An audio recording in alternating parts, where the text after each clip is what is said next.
کون اعلیٰ حضرت، کون امام احمد رضا خان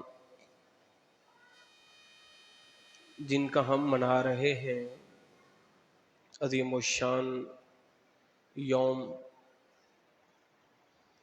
اعلیٰ حضرت کو اعلیٰ حضرت ان سب حضرتوں نے کہا، اعلیٰ حضرت کو اعلیٰ حضرت ان سب حضرتوں نے کہا کہ جو اوروں کے لیے اعلیٰ حضرت تھے، جو اوروں کے لیے اعلیٰ حضرت تھے، انہوں نے اپنے لیے اعلیٰ حضرت کا انتخاب امام احمد رضا خان کی ذات کو کیا ہے۔ انہوں نے انتخاب میرے اور آپ کے امام احمد رضا خان کی ذات کو کیا ہے۔ اعلیٰ حضرت صرف ایک نعت گو یا شاعر کا نام نہیں ہے کہ جس نے کلام لکھ دیا سب سے اولیٰ ہو اعلیٰ ہمارا نبی، سب سے بالا ہو اعلیٰ ہمارا نبی، یا جس نے سلام لکھ دیا مصطفیٰ جان رحمت پہ لاکھوں سلام۔ اعلیٰ حضرت شاعر بھی تھے اور اس کے ساتھ امام الہند بھی تھے، ہندوستان کے وہ اکیلے، وہ یکتا ولی بھی تھے، محدث بھی تھے، مفسر بھی تھے، مؤرخ بھی تھے، حافظ بھی تھے، قاری بھی تھے، عالم بھی تھے، مفتی بھی تھے۔ رب نے انہیں ہند کا ایک چنا ہوا حضور کا عاشق بنایا کہ جنہوں نے ہندوستان کی سرزمین پر بیٹھ کر دنیا کے کونے کونے تک حضور کے پیغام کو پہنچایا ہے۔ ہاں، اب کیا فرماتے نا، یہی کہتی ہے بلبل باغ جنا کہ رضا کی طرح کوئی سحر بیاں نہیں، ہند میں واصف شاہ ہدا مجھے شوخی طبع رضا کی قسم۔ اعلیٰ حضرت خود فرماتے اپنے حوالے سے تحدیث نعمت کے طور پر کہ یہی کہتی ہے بلبل باغ جنا، وہ جو جنت کی بلبلیں ہیں نا، وہ بھی جب ایک درخت سے دوسرے درخت پر جاتی ہیں تو وہ بھی یہی کہتی ہیں کہ جو حضور کی عزت و ناموس پر پہرا امام احمد رضا نے دیا ہے ایسا کسی نے نہیں دیا۔ یہی کہتی ہے بلبل باغ جنا کہ رضا کی طرح کوئی سحر بیاں نہیں، ہند میں واصف شاہ ہدا مجھے شوخی طبع رضا کی قسم۔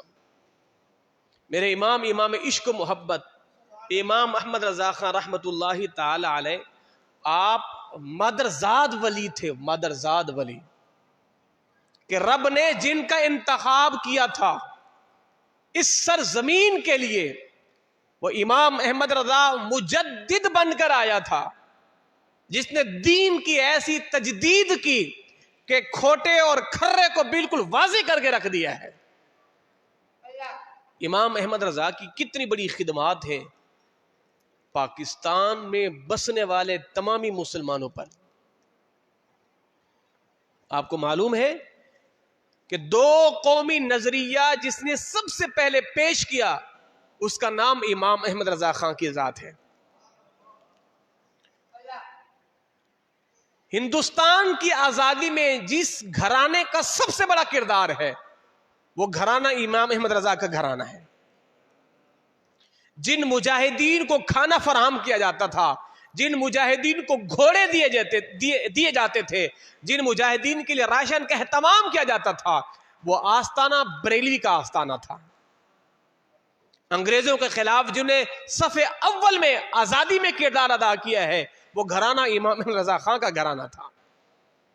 اور آزادی پاکستان میں اعلیٰ حضرت کے دو بیٹے مولانا مصطفیٰ رضا خان اور مولانا حامد رضا خان کہ جو سر فہرست رہے آزادی پاکستان میں، ان دونوں حضرات کا بہت بڑا کردار ہے پاکستان کی آزادی میں، بہت بڑا کردار ہے۔ آج جناب احمد رضا کون؟ جس نے سلام لکھ دیا بس، مصطفیٰ جان رحمت۔ اعلیٰ حضرت تو وہ نام ہے کہ جسے اپنے تو اپنے بیگانے بھی تسلیم کرتے ہیں، بیگانے بھی تسلیم کرتے ہیں۔ اندازہ لگائیں اللہ رب العزت کا یہ ہمیشہ سے دستور رہا ہے، کیوں؟ العلماء ورثۃ الانبیاء، علماء انبیاء کے وارث ہوتے ہیں. تو انبیاء درہم و دینار چھوڑ کے نہیں جاتے، وہ ورثے میں علم چھوڑ کے جاتے ہیں، اور حضور کی امت کے علماء حضور کے اس علم کے وارث ہیں کہ جو حضور کا پیغام دنیا کے کونے کونے میں پہنچا رہے ہیں. تو العلماء ورثۃ الانبیاء، تو انبیاء وارث ہوتے ہیں. اب وہ کام کیا صحابہ کرام نے. صحابہ کے بعد پھر دور آیا تابعین کا، تابعین کے بعد پھر تبع تابعین کا، اولیاء کرام کا، مشائخ کرام کا، اور پھر ان اولیاء کرام میں سے ایک چنیدہ شخصیت کا نام امام احمد رضا خان کی ذات ہے. آپ نے ایسے دور میں آنکھ کھولی کہ جس دور میں ہندو اور انگریز مسلمانوں کے ساتھ، مسلمانوں کے لیے ایک جسم مانند کی طرح جمع ہو چکے تھے. آپ کو معلوم ہے اعلیٰ حضرت سے پہلے ہندوستان کی سرزمین پر اللہ نے جسے مجدد بنا کر بھیجا تھا دین کی تجدید کے لیے، وہ شیخ سرہندی شیخ مجدد الفسانی رحمت اللہ تعالی علیہ کی ذات تھے. اکبر بادشاہ کے جس نے کارناموں کو مٹی میں ملایا ہے وہ ذات مجدد الفسانی کی ذات ہے. جس نے دین اکبری کو پامال کیا ہے وہ مجدد الفسانی کی ذات ہے. اکبر بادشاہ کے بنائے ہوئے قانون کو جس نے پاؤں میں روندا ہے وہ مجدد الفسانی کی ذات ہے. مجدد الفسانی نے تجدید کی دین کی. جب اکبر بادشاہ نے لوگوں کے اندر دین اکبری کو پروموٹ کیا اور کہا کہ ایک گھر کے اندر مسلمان ہندو رہ سکتے ہیں، کوئی مسئلہ نہیں ہے، ہندو کبھی مسجد میں جائے، مسلمان کبھی مندر میں جائے، کوئی مسئلہ نہیں ہے. مسجدوں کو توڑ کر مندر تعمیر کیے گئے، شراب کی کھلے عام اجازت دے دی گئی. جب ساری خرافات کو عام کیا تو اکبر بادشاہ کے سامنے جو شخصیت ڈٹی رہی اس کا نام مجدد الفسانی کی ذات ہے.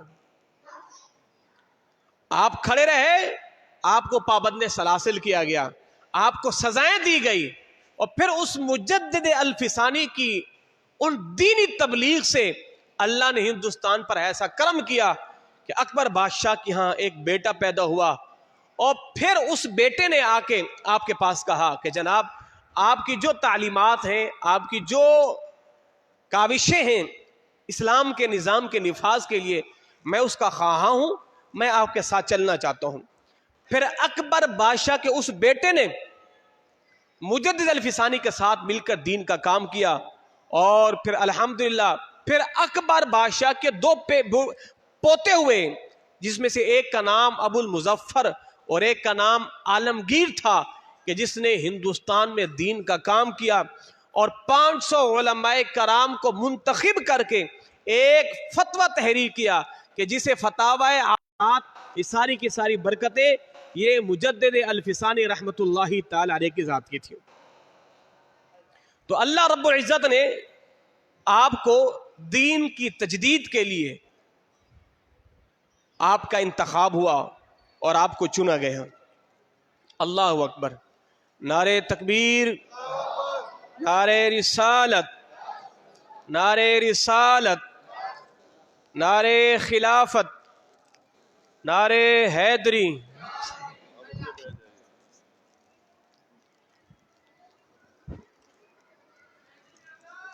جاری رہے گا، جاری رہے گا. اللہ اکبر.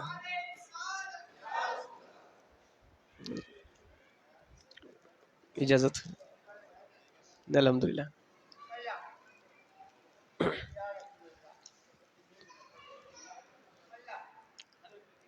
آپ تمامی حضرات تشریف رکھیں، اور جو حضرات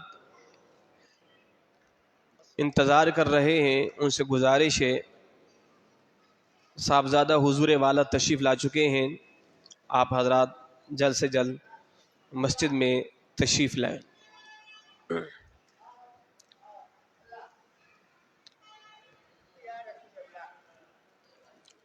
درشی پڑھ لیجیے. اللہم صلی علی سیدنا مولانا محمد وعلی آل سیدنا مولانا محمد وبارک وسلم وصلی علیہ.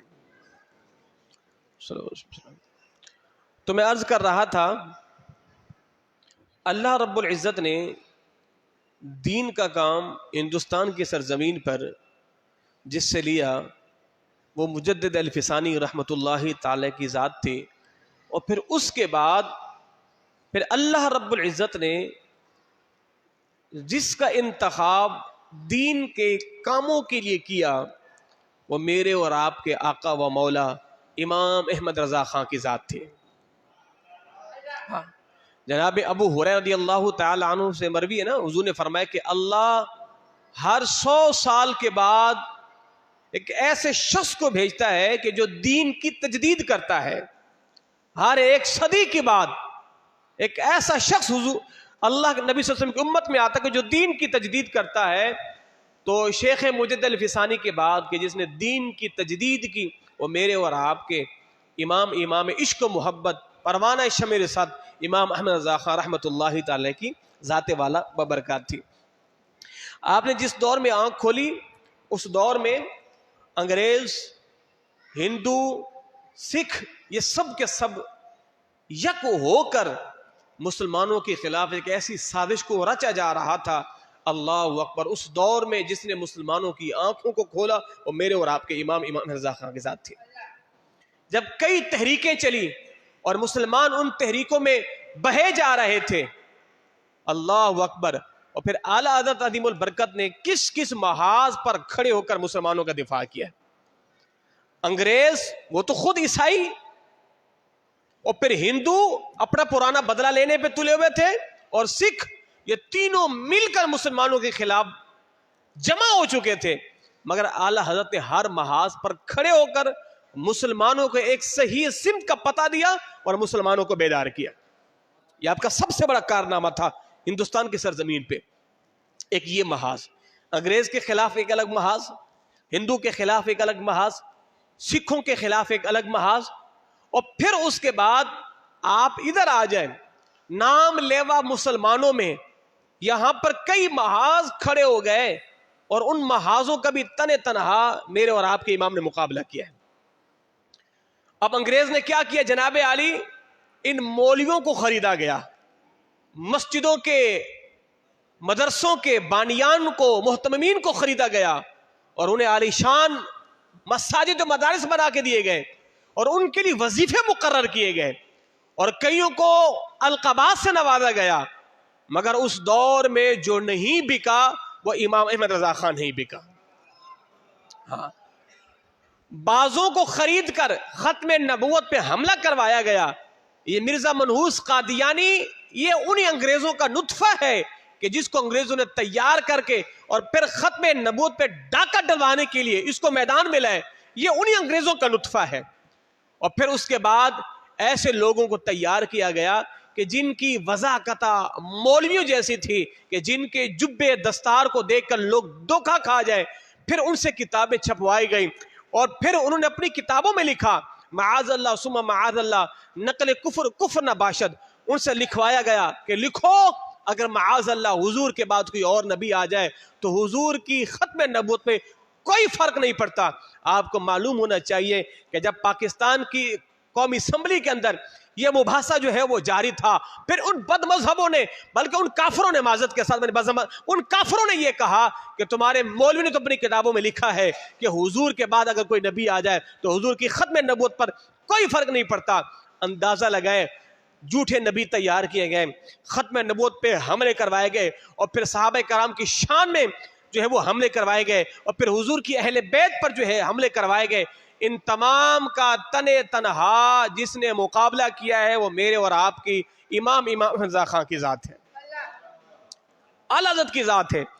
آپ نے فتنہ قادیانیت کا مقابلہ کیا، فتنہ نیچریت کہ جو حدیث کے منکر ان کا مقابلہ کیا، جو قرآن کے منکر ان کا مقابلہ کیا، رافضیوں کا مقابلہ کیا، خارجیوں کا مقابلہ کیا، اور آپ نے اسی طرح غیر مقلدین کا مقابلہ کیا۔ تنہا میرے امام ڈٹے رہے اور سب کا مقابلہ کرتے رہے، اور مقابلہ کرنے کے بعد پھر خود کہتے ہیں اپنے لیے